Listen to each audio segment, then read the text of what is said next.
Welcome to Exploring Possibilities, a show about holistic spirituality. I'm your hostess, Cheryl Sitz, and if you're just finding our show, be sure to check out our website at journeyofpossibilities.com. You'll find a whole library of past guests, many interesting shows there. You can also find us on iTunes and Stitcher, and if you do listen there, do me a favor and rate us as well so that other people can find our show. And if you subscribe, then you'll never miss an episode. We'll be introducing today's guest right after a word from our sponsors. Hi, this is Mario with Tech Life Balance, and I've been in the IT field for about 20 years. I have a big range of experience. I've worked with PCs, I've worked with servers, I've done online marketing strategies, I do websites, I even build online communities and help produce the podcast that you're listening to right now. I've actually been involved in IT so much that I got lost in all the technology, and technology was taking over me. And I'm not saying to unplug or anything like that. What I'm saying is find a balance. I know I did. It took a traumatic event for me to learn that capability, and it was a challenge. And there are obstacles and there's things you run into that sometimes you don't realize you're even doing. So I designed a program to help you do that by looking at all your technologies and just helping you embrace it in a way that it's smoothed into your life. And I like to say that we log in, log out, and break free so we can have life. Contact us at techlifebalance.net and let us know what we can help you with. Enjoy the podcast. Today's guest on Exploring Possibilities is Eric Allen. He's a motivational speaker, life coach, and author. His website is changeyourworld.com, and there are dashes in there, so check that out on the title of the podcast so you can get that right. And Eric had me at his line on his website that said, "Be your own guru." I thought, this is somebody I have got to talk to. And the more I dug into his website, the more I knew we really had to have this conversation on the podcast. So welcome, Eric. Well, thank you. Thank you for having me. It's a pleasure. I love your site. I love what you're up to. And I guess I'll start where I tend to start on the show, and that's to get to know you a little bit better. How did you find your way into this path, or has this been something that, have you been awake, quote unquote, all of your life, or did you have some big awakening? Well, look, I'm still waking up like everyone else. There are days when I recognize, I think the only difference between me and perhaps other people who are more deeply asleep, the only difference is that I more or less recognize, and I'm okay with the idea to say that I'm asleep. I'm okay with that, and I think that's where it starts. As soon as you become uncomfortable with that idea, what do you mean I'm asleep? What does that mean? As soon as you look at it as a judgment, you're stuck. But if you look at it as a way to explore yourself and learn more and more and more each and every day, it's a great place to start. So I understand that I'm still asleep in certain areas. The only difference is when that happens and something happens to me to jar that part of my mind consciousness that's still asleep, I'm able to at least recognize it and say, ooh, wow, why didn't I see that before? And I'm able to move forward with that. And that's really what I'm all about. It's presumptuous when people say I'm awake and you're not. That doesn't mean anything. There's no such thing. We get too involved and too caught up in spiritual BS a lot of times, and we put more pressure on ourselves than we need to. So the idea for me is to just simply recognize that we are all asleep because we're in this physical reality, and the idea is to have fun waking up. That's it. To have a lot of fun. Let it be a fun exercise. Let it be a journey, a fun journey.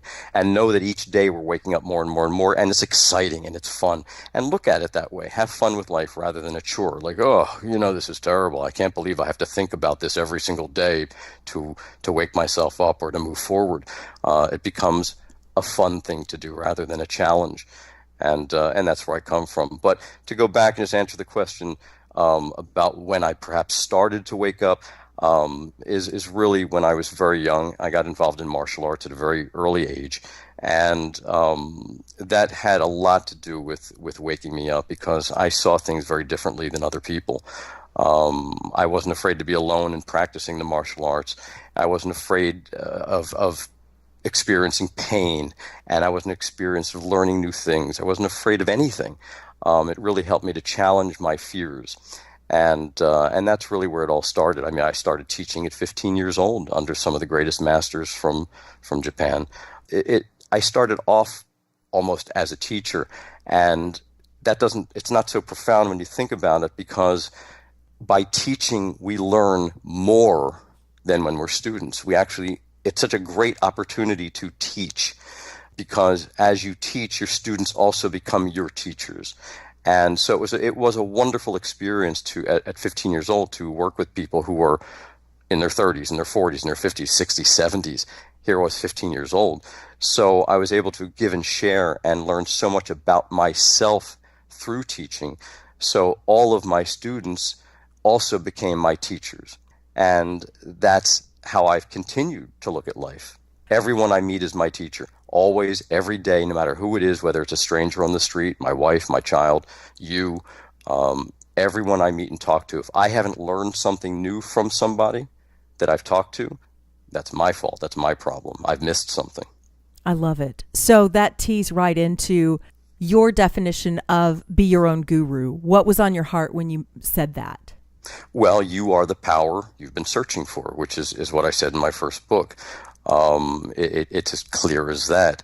And that in and of itself can be upsetting to people who are caught in or stuck in the strict limiting religious points of view where there is a power outside of you.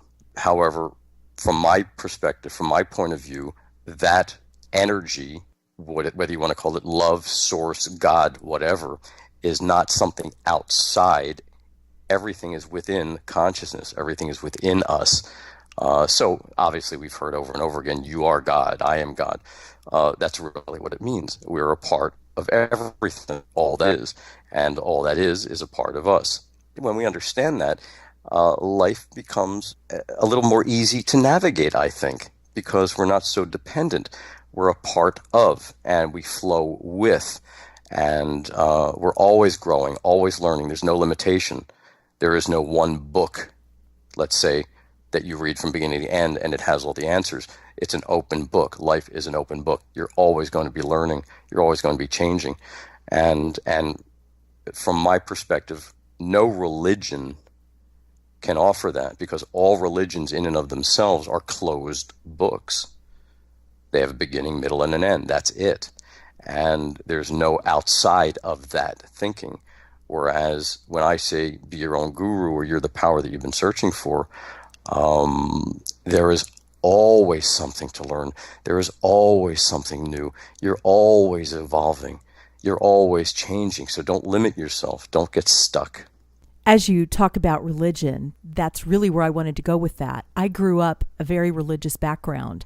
And so for me, finding spirituality was taking what I had learned in a box and blowing the walls off the box. Suddenly, God wasn't out there. God was flowing through me. It gave everything life and power and meaning, and it expanded it beyond my imagination. And so some people say you have to choose. I don't feel that way. For me, one was a great foundation to then engage the other. I don't know if I'm saying what you meant when you said it flows through us. Mm-hmm.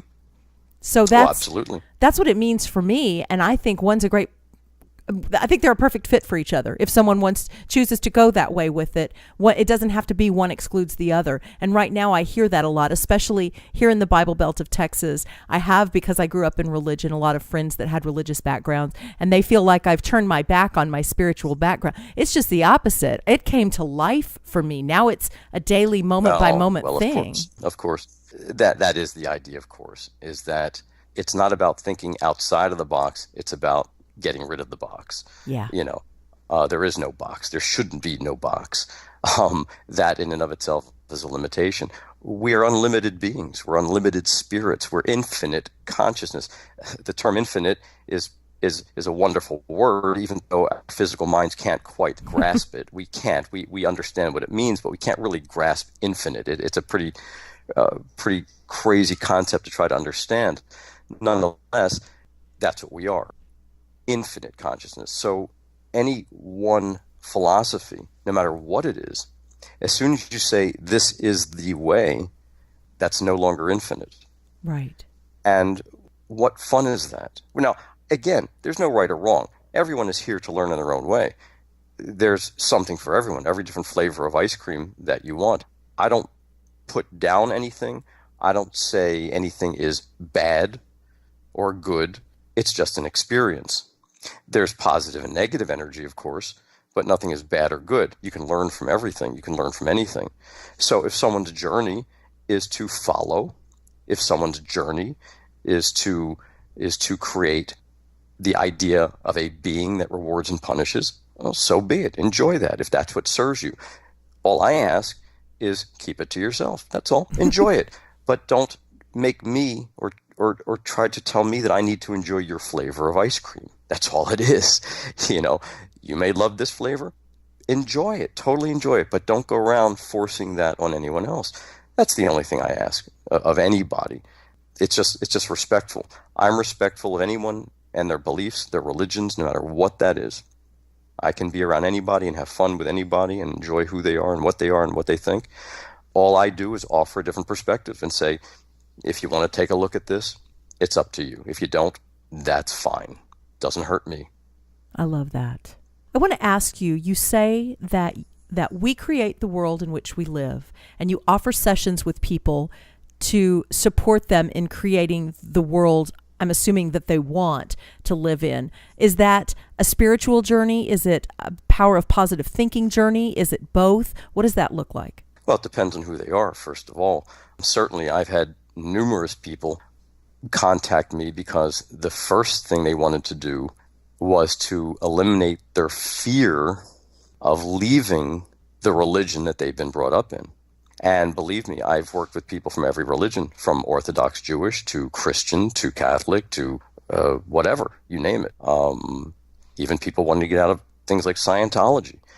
Because, again, it's all limited. It's all fear-based. Every one of those things, every religion, even though people don't want to really admit it, and they think I'm judging them, but I'm not. It's factual.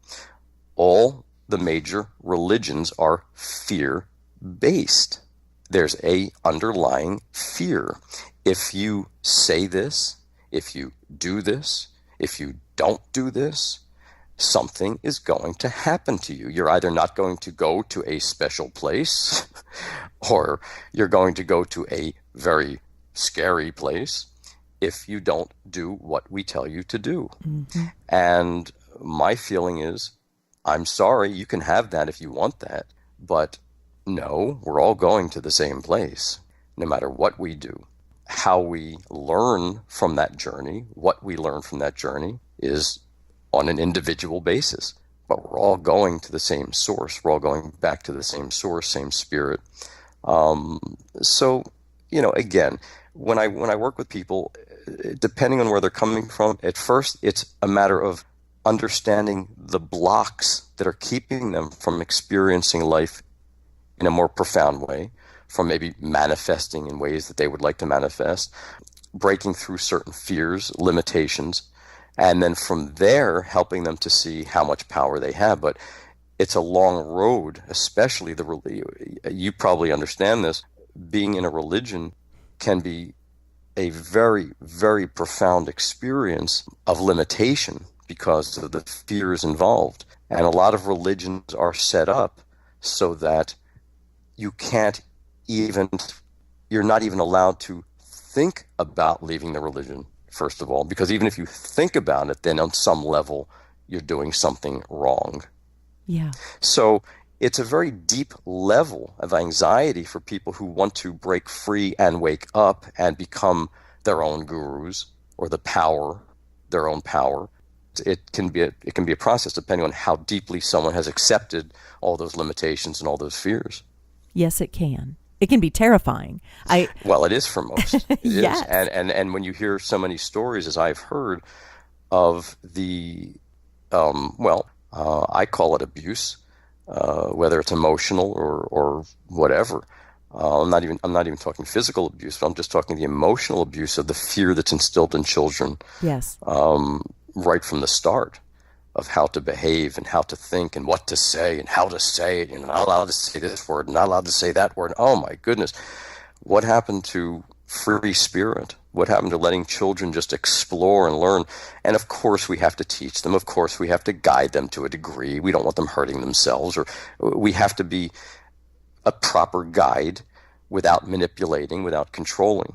And that in and of itself, that takes a lot of patience and a lot of awareness, a lot of awakening to guide a child in a healthy way to learn about who they are without putting your own feelings, thoughts, and ideas into their mind. Even the most spiritual people, I say, you may be the most free spiritual person on the planet.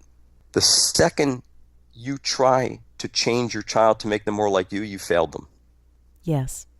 I don't care who you are, because the child is not you. They're an individual. They're a unique, wonderful, powerful spirit that needs to grow and learn on their own. They are not you. They should never be you, and you should never try to make them you. I completely agree. And yet that ego wants to say, oh, that child's a reflection of me, and that makes me look like a terrible parent. I've heard that so many times. Well, what's interesting, though, however, is the child is a reflection, and you use that reflection in the most powerful, positive, profound way. If we use our children as reflections, as teachers, then we actually learn how to raise them in a more free environment. That's how it works, back and forth, because the child will show you a part of yourself that you probably haven't seen or been willing to look at. That's the beauty of children. They will be that reflection for you to see the part of you that perhaps need to change. They will show you the negative parts of yourself. But the thing is, with so many, especially religious parents, they can't see beyond that. They can't see beyond that. So rather than letting the child raise them, teach them, they're going to whip that child into shape as they've been taught, as they've been told to do. And therefore the child loses their identity. This is great. I had no idea this was the direction we were going to go in with the show. I love not having scripts, and this is exactly why. It goes where it wants to go. And that's such a powerful message for us right now, because not only are we awakening, all age groups are awakening. Some of these kids that are coming in seem fully awake, and the parents are going, yes, exactly. And the parents are going, what do I do with this child? And they think there's something wrong with the child because these gifts are manifesting that the parents don't even understand. Have you had some of those people that you've had the pleasure to work with? Oh, absolutely. And you're absolutely right. You're absolutely right.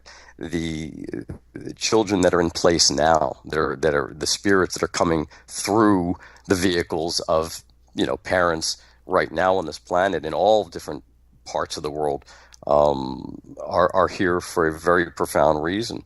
They're much more advanced. They're some of the greatest teachers, but like you say, most parents don't understand that. And so a lot of times the children are defined in certain ways, and they're stuck on drugs to dim them down, to stop them from growing and evolving, and to stop the evolving on this planet, in a sense. And that's what we do. That's what we do on so many levels with so many children. We come up with all these incredible ideas and definitions of what children have and why they shouldn't be that way, when they're just being so absolutely expressive in a way that we've not learned how to see yet. But rather than experience that, and rather than go forward with that, we try to kill it, in a sense. Yeah.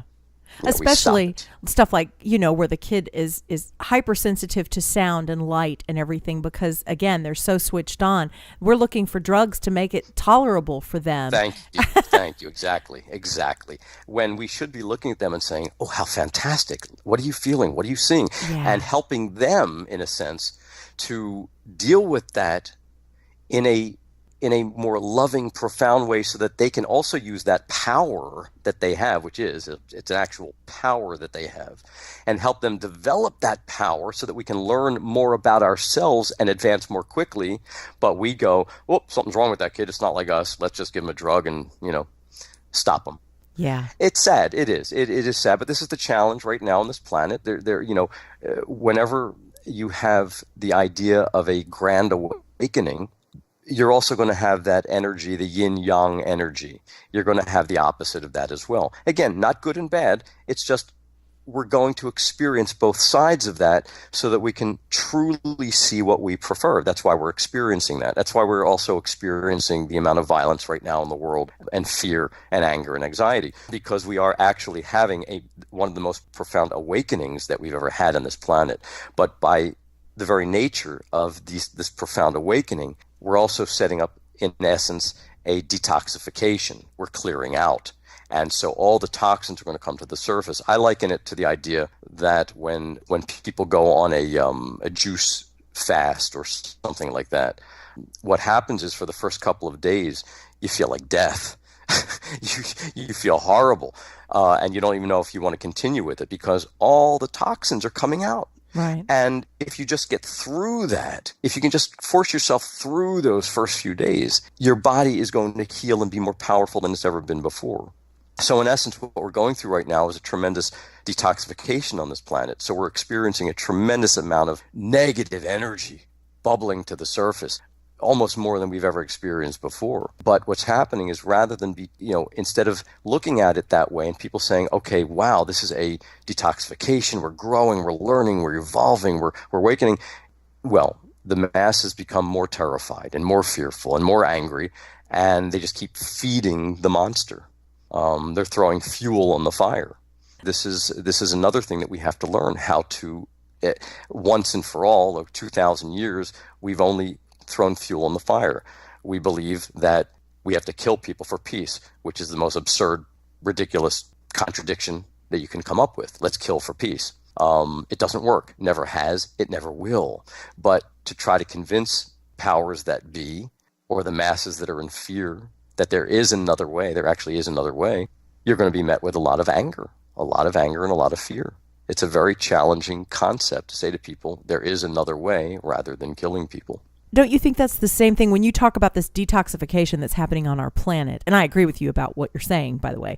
Don't you think that that's also why we have so much cancer and illness? And isn't this more of 100%. kind of pushing us to figure out where our faith really is and 100%. where we stand? Yeah. Oh, absolutely. Absolutely. 100%. Cancer, disease, again, let's just look towards science. People sometimes, when we start talking about spirituality and the idea and metaphysics and all that, people get turned off a lot. And I say, okay, fine, let's go to science then. I'll start there because I can do both. I'm a spiritual person. I come from a very metaphysical place. But all right, you want to talk science? Let's talk science. What are we? We're energy. We're atoms. We're protons, we're electrons, we're quarks, we're bosons.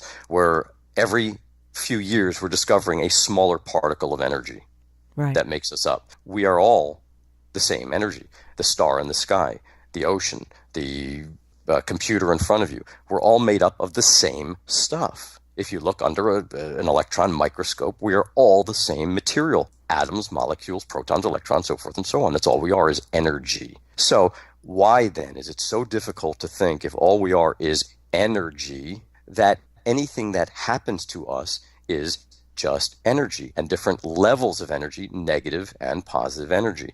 Cancer, colds, diseases, whatever it is, anger, fear, is just a part of our consciousness. It's just simply something to learn from, not something to fear. And I've often said, and I might have said this in, one of my books, that as soon as you can look at something as a lesson, it will not hurt you, it will help you, including cancer and any other disease, because all that is simply an imbalance of our energy field, which changes the energy within our atoms and molecules in our body and protons and so forth and so on, and it sets them off in a negative way, and therefore they turn into something that reminds us of what we need to do and what we need to look at within ourselves. It's just a meter. If we can look at it as a lesson, then we can continue or try to move forward in a positive way. This is what a lot of people are starting to look at, including a lot of great doctors, scientists who have spent their 50 years giving poison to cancer patients, chemo and so forth and so on. And now they're coming forward to say, we were wrong. We were absolutely wrong. It's just energy, and we can learn how to change that energy. These are doctors. These are, profound, wonderful medical doctors who are now understanding this level and trying to educate the rest of them. Unfortunately, as you know, in this society, what we've created in this reality is the idea of power, and the people in power are making a lot of money off of these ideas, drugs, surgeries, so forth and so on. So they're not so willing to change that quickly. This is all part of the process, of course. The lesson, exactly. It's all part of the lesson, yeah.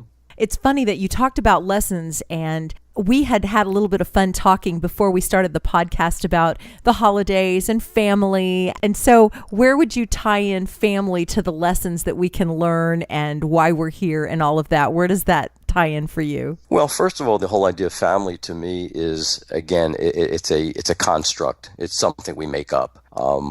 We're fed these poetic ideas and these wonderful little limitations from the time we're born that blood is family, blood is family, blood is family, family is blood. Makes no sense at all. Family, your family. If I trust you and I love you and we have fun together, your family.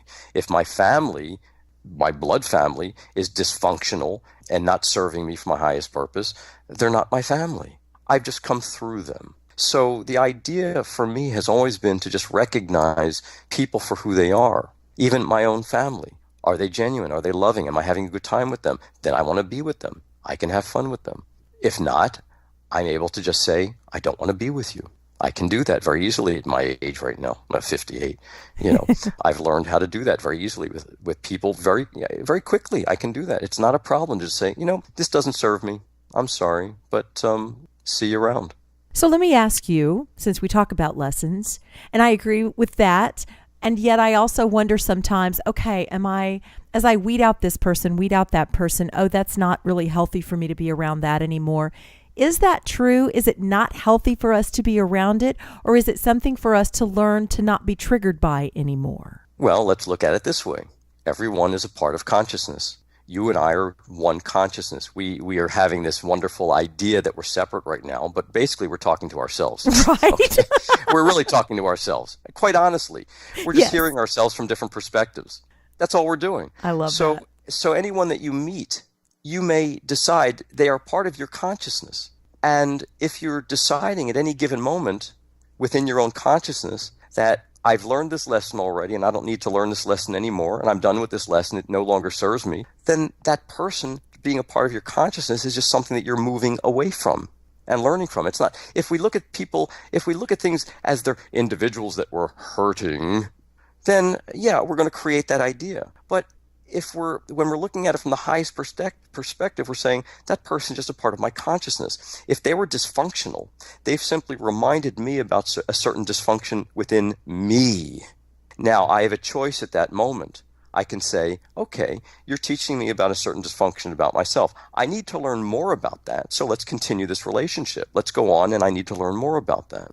Once you've learned about that dysfunction, and you've dealt with it within yourself, that idea, that person, let's say that we're perceiving as outside of ourselves, is still going along with that dysfunction, then you say, well, I'm done with that. And therefore, releasing that person is just releasing a part of your own consciousness, just like you would say, I'm growing, I'm learning, I'm evolving.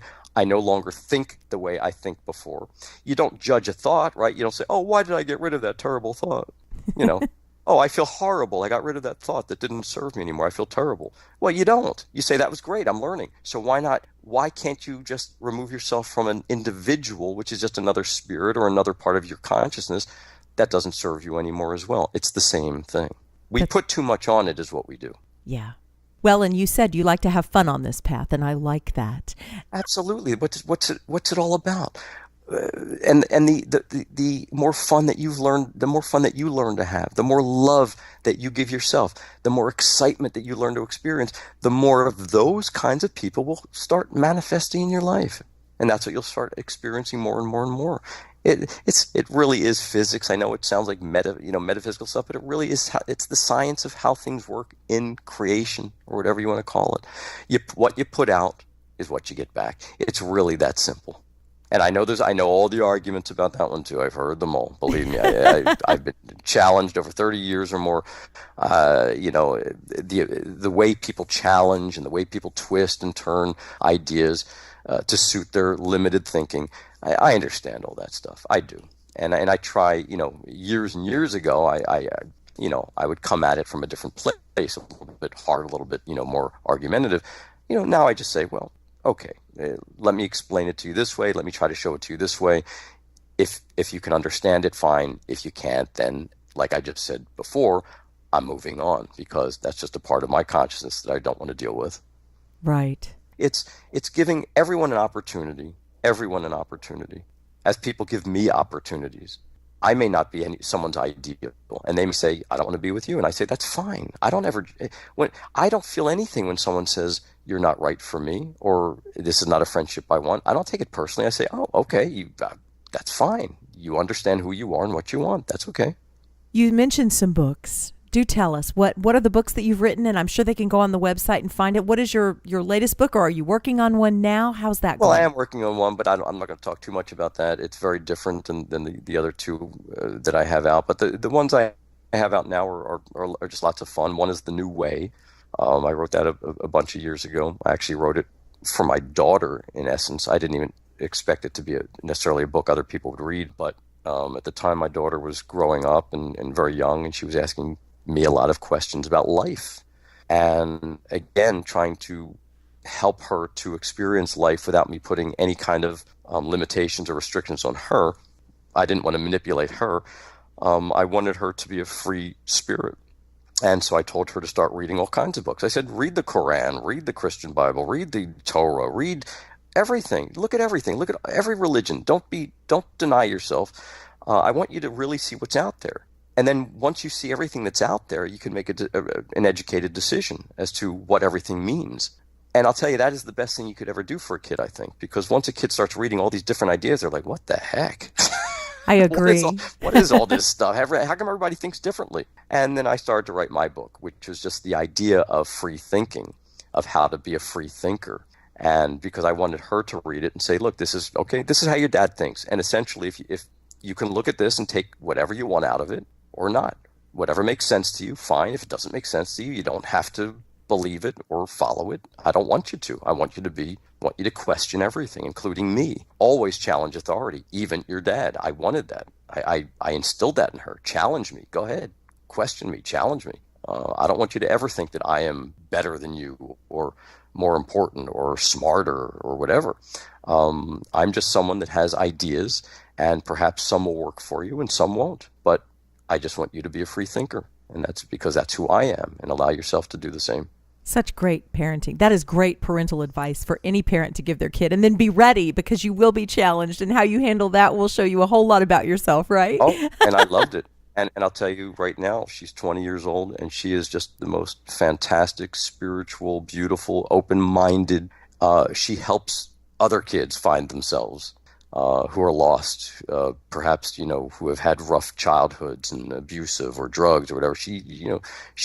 They find their way to her, and she's able to help them in a lot of ways. So, it's actually just a very touching and beautiful thing to see. Yeah, I bet. Well, let me ask you, what is your latest aha? You talk about how we're all awakening at different levels. What's the latest thing that's kind of got you going? Talking to you. Well, that's a neat response. I wasn't expecting that one. Well, of course it is. I mean, absolutely. That's the joy of here you are talking to me and sharing your ideas, and I'm going, wow, great. Here's someone that thinks the same. This is wonderful. This is fantastic. This is exciting. I love meeting people like you. Well, ditto. And talk about being in the moment. That's the first person that ever answered me in the absolute right now. That's pretty cool. Well, so if someone's listening and really resonating with you and wanting to work more with you about creating their world that they want, their way, their life, their way, I was noticing you have a very interesting pricing structure that's kind of counterintuitive to our business model right now. You want to talk to me about it? Yeah, I know it is. That's why I did it. I love it. Well, look, I looked around and I see, first of all, I see tons of charlatans. There's so many charlatans, meaning people that they pretend they're something that they're not, and there's basically structured.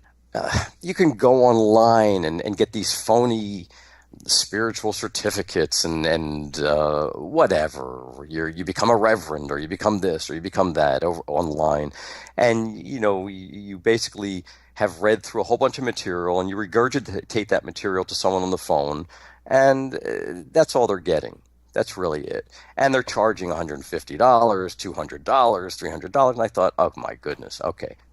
I've talked to people a lot of times for free just because, I know they needed help, and I worked with them. And they started to say to me, I've gotten more out of the conversations with you than I've gotten, with 3 years with these people or that person or whatever. And I just took that as a great compliment, because I pride myself on listening and becoming one with that person without putting myself or my thoughts into the person's head, but allowing that person to experience and learn more about themselves. It's just something I've been very good at my whole life. More and more people, started to ask me to do that. And I said, well, okay, look, there should be an exchange always, I think, in life. And in this reality, what we have right now is an exchange of money, which is fine. I love money, and one should. When spiritual people say to me, money is no good, I say, oh, okay, who's supporting you? It becomes, again, BS, because we've created, all it is an energy form. It's just an energy form and a way of expressing something to each other. It's a way of sharing. So again, I just said, look, I'm going to create this website. I'm going to put it out there. Whoever wants to talk to me can, whether you have money or not. And I'm not going to charge you up front anything.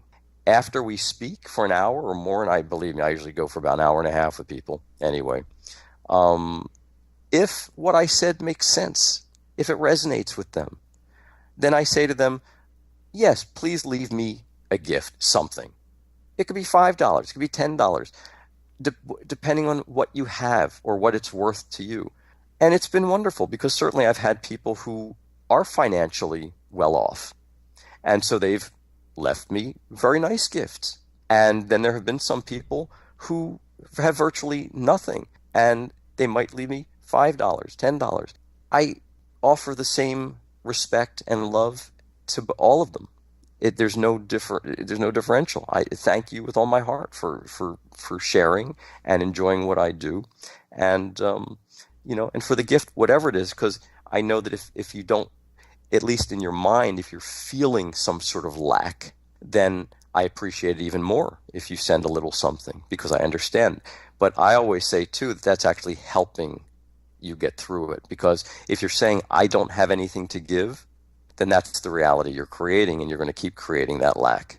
Whereas if you say, yes, I'm going to give something because I know that I can, sometimes you'd be surprised how that opens up different channels of abundance. I have to tell you, I asked you about this because I was guided in a ceremony to go this direction myself, and I have been on a long journey with money, and I do feel that it's going to help me heal. I've had some people come across my path that did the donation model that looked like beggars, that did very poorly at it, that didn't receive much, that weren't gifted much. And so it gave me a bad taste in my mouth for the donation model, because they almost seemed to repel money, and they were angry that they didn't get more. And then there was just a lot going on there. And what I was shown was that the universe wants to take better care of me than I'm taking of myself. And if I will open that door and take that risk, that I will be rewarded beyond what I could imagine. And so seeing you doing it and hearing how you share why you do it that way, I love it. There isn't a business model out there right now that resonated well for me. So yours does. Yeah, and it's just, to me, it's just a gentle way of sharing. It's just a nicer way of sharing. For me, with this particular kind of idea, how do you put a price on it? Now, of course, business people will say, well, you must put a price on it. That's important. You're worth a certain amount of money. What do you think you're worth? Are you worth $150 an hour? Are you worth this or that? And I say, well, yeah, I'm worth $1 million an hour. That's fine. But nonetheless, that's not up to me to tell people that's what I'm worth. I know I'm worth, infinite, whatever. I'm an infinite being. So I'm worth whatever you want to give me to me is infinite because it's coming from your heart. So whatever that is, it's only going to create more abundance in other ways. It may not be this particular way.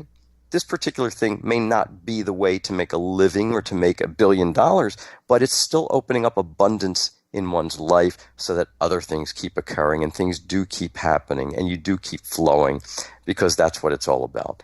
Yes. And it's giving people an opportunity to learn and grow as well, because most people in this society there's still the idea, of course, as we see in our economy and everything else, the idea of lack. Right. That's a big, big thing in our world right now. And it creates a lot of anger and a lot of tension with people. You know, it's very challenging when I speak to people who are who are in dire straits, who are really at their wits' end and frightened. And it's very challenging, of course, to teach someone at that level, hey, just say you're wealthy and successful and it's going to happen for you. There's so many layers of fear to deal with and so many ideas to break through before you can even get to that point. Right. Yes, it does work. The affirmations do work, of course, eventually. But the reason they don't work for so many people is because the underlying fears are so powerful that, yes, they do the affirmations for a week, 2 weeks, 2 months, 3 months, and then nothing has happened because the underlying currents are so deep and so strong. And then they go, this is just bullshit. This is just bullshit. This doesn't work. This is just spiritual bullshit. I'm sorry, can I say that? Well, you just did. We're going with it. I just did. Okay. Anyway, the idea really is that, of course, it's not. This is how things work. But, you know, there's the old expression, when you're up to your ass in alligators, it's hard to remember that your main objective was to clean the swamp. Right. You know, and that's where a lot of people are. They're in such a dire place. They've created such fear, such lack, such anxiety that it's very hard for their mind to change the idea that they're infinite beings with infinite abundance and all of that. So there's a lot of work for all of us to do, and that's where we are right now. We're challenged on a lot of levels. And I can understand the anger toward New Age and spirituality. I understand all that anger toward certain phraseology and ideas that New Agers put out there because it sounds too easy. And okay, perhaps it is easy for some. Yes. But for some it's not. And the thing I like to say is that life is simple. It's not, however, easy. Life is as simple as can be. It's not easy. Why? Because we have learned to complicate the simplest of ideas. Yes. Mario and I joke about that all the time. How complicated have we made this very simple thing? Yes, we're pros at it. Thank you. We've mastered it.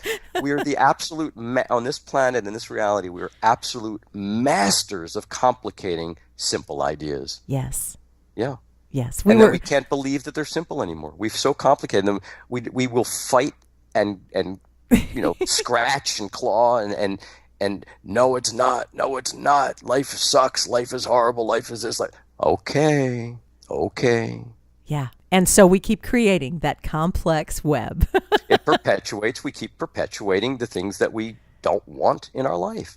Yes. That's what we do. Rather than the things we prefer, we keep perpetuating the things we don't want because we're stuck in that negative idea.